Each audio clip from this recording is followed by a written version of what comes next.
विकास एक प्रगतिशील प्रक्रिया है। यह एक सार्वभौमिक प्रक्रिया है। यह जन्म से बोलो या फिर गर्भावस्था से लेके मृत्यु तक चलने वाली प्रक्रिया है। तो सोचने वाली बात यह है कि विकास का कोई एक आयाम है या इसके विभिन्न आयाम हो सकते हैं। तो आप देखोगे कि विकास के बहुत सारे आयाम होते हैं। जैसे हमारे संवेगों का विकास होता है, शरीर का विकास होता है, भाषा का विकास होता है, सामाजिकता का विकास होता है, व्यवहार का विकास होता है। वैसे ही तो देखते हैं, पहला है निरंतरता का सिद्धांत। अर्थात विकास एक सतत प्रक्रिया है, विकास एक निरंतर प्रक्रिया है। यह गर्भाधान से लेकर मृत्यु तक चलने वाली प्रक्रिया है। दूसरा है विकास में व्यक्तिगत विभिन्नताएं होती है। विकास में व्यक्तिगत विभिन्नताएं होती है, अर्थात प्रत्येक व्यक्ति में विकास के आयाम अलग अलग होते हैं। जैसे कि कोई बच्चा अपने शारीरिक समन्वय पहले कर लेता है और कोई बच्चा अपना शारीरिक समन्वय थोड़ा लेट से करता है। वैसे ही कई बच्चे भाषाएं जल्दी सीख लेते हैं और कई बच्चों को टाइम लग जाता है भाषा सीखने में। वैसे ही संवेगों का भी प्रयोग है। कई बच्चे अपने संवेगों को एक एज तक कंट्रोल ही नहीं कर पाते और कई बच्चे अपने संवेगों को कंट्रोल कर पाते हैं। जैसे कि कोई कोई 15 साल का बच्चा समोसे के लिए रो रहा है और कोई 15 साल का बच्चा जिम्मेदारी उठा रहा है, तो ये उनका संवेगों में विकास है। तो दोनों बच्चों में ये विभिन्नता हुई कि उनका विकास अलग अलग तरीके से हो रहा है। तीसरा है विकास एक निश्चित प्रतिरूप में, अर्थात विकास एक निश्चित पैटर्न को फॉलो करता है। जैसे ये दो तरीके के होते हैं, एक सिफेलोकॉडल होता है और एक प्रोक्सिमोडिस्टल होता है। सिफेलोकॉडल मतलब सिर से पैर की ओर विकास। जैसे गर्भाधान के समय 9 महीने के टाइम में हमारे सिर का पहले विकास होता है, उसके बाद हमारे धड़ का विकास होता है, उसके बाद ही हमारे हाथ पैर और उंगलियों का विकास होता है। तो ये सिफेलोकॉडल हुआ, सिर से पैर की ओर विकास होता है। सिर से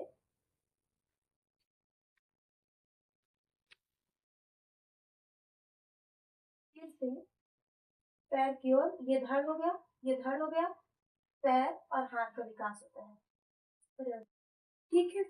और प्रोक्सिमोडिस्टल मतलब मध्य से, बॉडी के मध्य से, ये मध्य हुआ बॉडी का, ये मध्य हुआ बॉडी का, ये इसका विकास, जैसे इसका विकास और फिर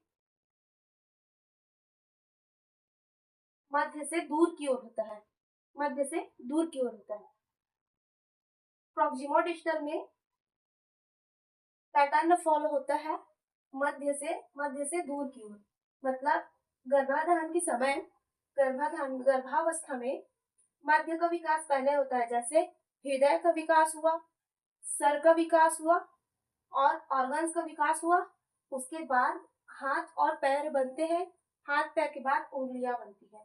वैसे ही जन्म के बाद बच्चा पहले सर संभालना सीखता है, वो अपने बॉडी को संभालना सीखता है।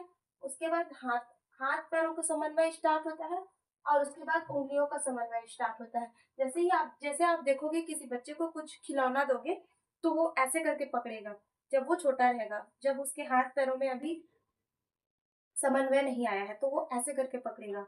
और जब जैसे जैसे वो बड़ा होते जाएगा तब वो ये हाथों का, उंगलियों का उपयोग करना सीख जाएगा। ठीक है। चौथा टॉपिक है हमारा विकास सामान्य से विशिष्ट की ओर होता है। जैसे बालक में कुशलताएं जो है वो धीरे धीरे आना स्टार्ट होती है, वे अपने कार्यों में कुशल धीरे धीरे होता है। जैसे एग्जाम्पल के लिए शिशु जैसे एग्जाम्पल के लिए शैशवावस्था के बाद की अवस्था, मान लो बालक अभी छोटा है तो छोटी अवस्था में उसका आप गत्यात्मक कौशल देखोगे तो वो नॉर्मल सा अभी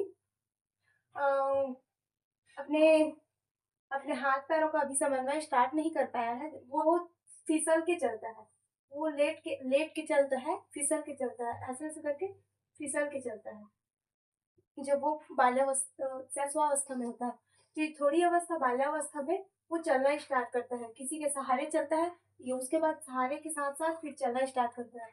अब वह बड़ा हो गया है, बड़े अवस्था में अब वह बड़ा हो चुका है, तो बड़े अवस्था में उसको किसी के सहारे की आवश्यकता नहीं होती और वह अपने हाथ पैरों का समन्वय भी सही तरीके से कर पाता है और साथ ही साथ इन अपने हाथ पैरों का इस्तेमाल करके खेलना सीख जाता है, खेलने के साथ साथ दौड़ना सीख जाता है, साइकिल तक चलाना सीख जाता है। ऐसे उसके अंदर एक विशिष्ट लक्षण आ जाते हैं, विशिष्ट गुण आ जाते हैं, सामान्य से विशिष्ट गुण आ जाते हैं।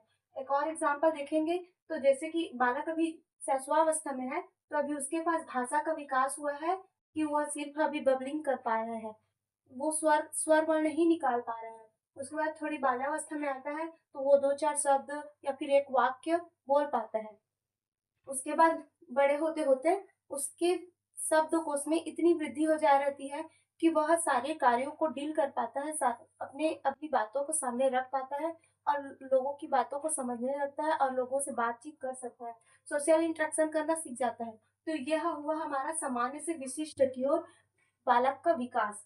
फिर पांचवा देखते हैं, विकास एक एकीकरण प्रक्रिया है।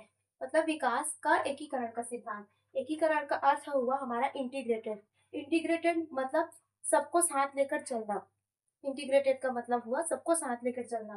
तो विकास एक इंटीग्रेटेड प्रक्रिया है, जैसे कि विकास में हमारा विकास जो है, विकास जब हो रहा होता है तो हमारा एक ही पक्ष का विकास नहीं होते रहता। हमारे विकास में शारीरिक विकास होते रहता है, मानसिक विकास होते रहता है, गत्यात्मक विकास होते रहता है, भावनात्मक विकास होते रहता है, सामाजिक विकास होते रहता है, संज्ञानात्मक विकास होते रहता है। तो सारे विकास एक साथ होते रहते हैं, कोई भी एक दूसरे से अलग नहीं है, वो सब एक दूसरे को कोरिलेटेड करते हैं। और फिर छठवा है हमारा विकास प्रत्याशित है, अर्थात प्रेडिक्टेबल है। एग्जाम्पल, जैसे हम किसी बालक को खेलते देखते हैं तो हम अनुमान लगा लेते हैं उसकी इंटरेस्ट के अकॉर्डिंग कि क्या बच्चा आगे जाके प्लेयर बन सकता है। या फिर आप देखोगे कि कोई बच्चा, जैसे कि उसके पास कोई मोटर कार है नॉर्मल से खिलौने का, तो उसको तोड़ फोड़ के उसके पार्ट्स को देखता है, उसके साथ वो कुछ इन्वेटिव करने का कोशिश करता है, तो हम सोचते हैं कि शायद बच्चा आगे जाके इलेक्ट्रिशियन बन सकता है। वैसे ही हम एक अनुमान लगाते हैं बच्चे के विकास के चरण को देखते हुए कि बच्चा आगे जाके क्या कर सकता है और वो कैसे सीख रहा है। आगे है समान प्रतिमान का सिद्धांत, अर्थात एक पैटर्न। प्रत्येक जीव अपने विकास क्रिया में एक पैटर्न को फॉलो करता है। प्रत्येक जीव अपने विकास क्रिया में एक पैटर्न को फॉलो करता है।